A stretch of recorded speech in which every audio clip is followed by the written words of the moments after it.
রোজা রেখে টুথপেস্ট দিয়ে ব্রাশ করা যাবে কিনা বলেন, যাবে কি যাবে না? যাবে, কে কে হাত তুলুন তো দেখি। হ্যাঁ, মাত্র একজন, দুইজন, তিনজন, চারজন, পাঁচজন, ছজন, দল ভারী হচ্ছে আস্তে আস্তে। হ্যাঁ, টুথপেস্ট দিয়ে ব্রাশ করা যাবে কি যাবে না? যাবে মাত্র 5 জন। আর যাবে না কয়জন দেখি?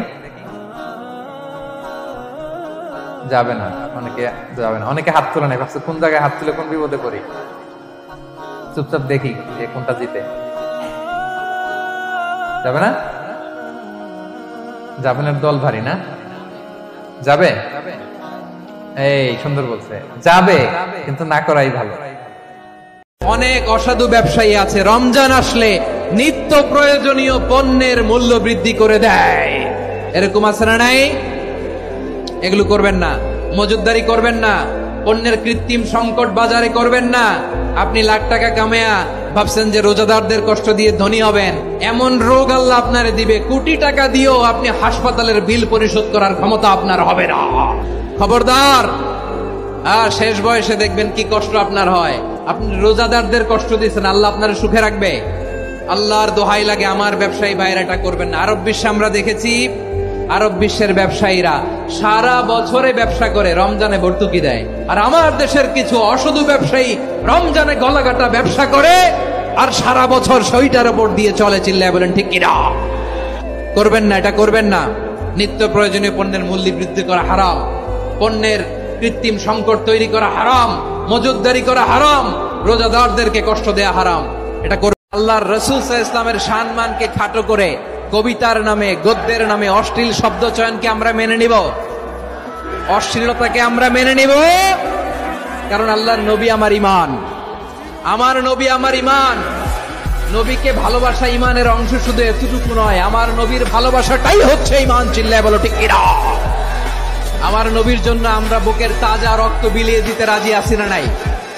রাজি আছো মুসলমান? কারা কারা রাজি?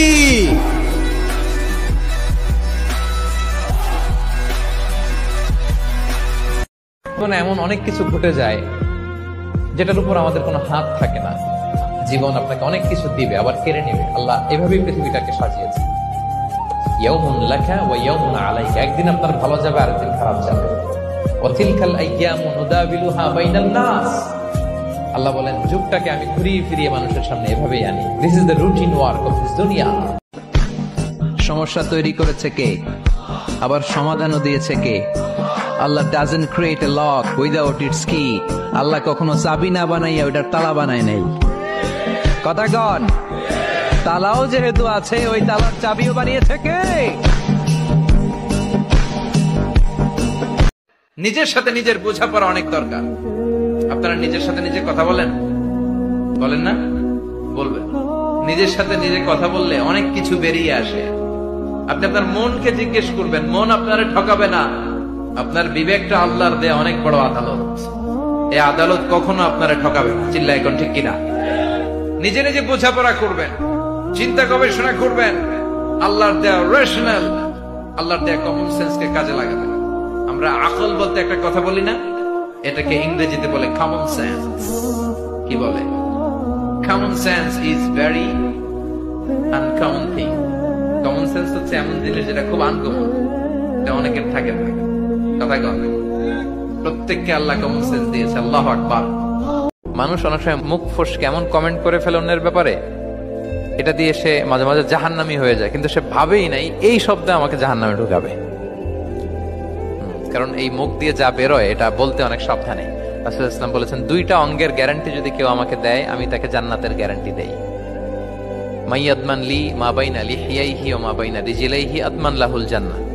2 অঙ্গের গ্যারান্টি যে দেয় তাকে আমি জান্নাতের গ্যারান্টি দেই। এক হচ্ছে 2 চোয়ালের মাঝখানে যা আছে, মানে জিহ্বা, এই জিহ্বার গ্যারান্টি যদি দেয়। আরেকটা হচ্ছে 2 পায়ের মাঝখানে যা আছে, মানে মানুষের প্রাইভেট। এই 2টা অঙ্গের গ্যারান্টি যদি কেউ দেয় যে এই 2 অঙ্গ দিয়ে আমি কোনো পাপ কাজ সংগঠিত করব না, বিশ্বনবী সাল্লাল্লাহু আলাইহি ওয়াসাল্লাম বলেন আমি আমার ওই উম্মতকে জান্নাতের গ্যারান্টি দেই। তাহলে তুচ্ছ তাচ্ছিল্য ঠাট্টা বিদ্রুপ করা যাবে। আর কে আমারে কাফের বললো, কে কি ফতোয়া দিল, আই ডোন্ট কেয়ার। ওইদিকে আমি তাকাই না, এর কারণ পিছনের দিকে তাকানোর সময় আমার নাই। চিল্লা এখন ঠিক কিনা?